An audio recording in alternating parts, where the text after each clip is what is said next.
Chiến tranh có thể kéo dài 5 năm, 10 năm, 20 năm hoặc lâu hơn nữa. Song nhân dân Việt Nam quyết không sợ, không có gì quý hơn độc lập tự do. Đến ngày thắng lợi, nhân dân ta sẽ xây dựng lại đất nước ta đàng hoàng hơn, to đẹp hơn. Suốt chiều dài lịch sử chống thực dân Pháp và đế quốc Mỹ, cha ông ta đã phải đánh đổi bằng cả máu, nước mắt và tuổi xuân để giành lại độc lập cho dân tộc.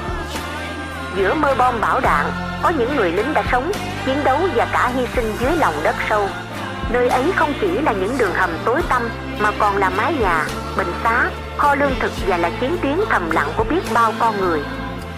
Đó chính là địa đạo Củ Chi, một thành phố dưới lòng đất, nơi ý chí và lòng yêu nước đã chiến thắng bom đạn, trở thành biểu tượng bất khuất của dân tộc Việt Nam.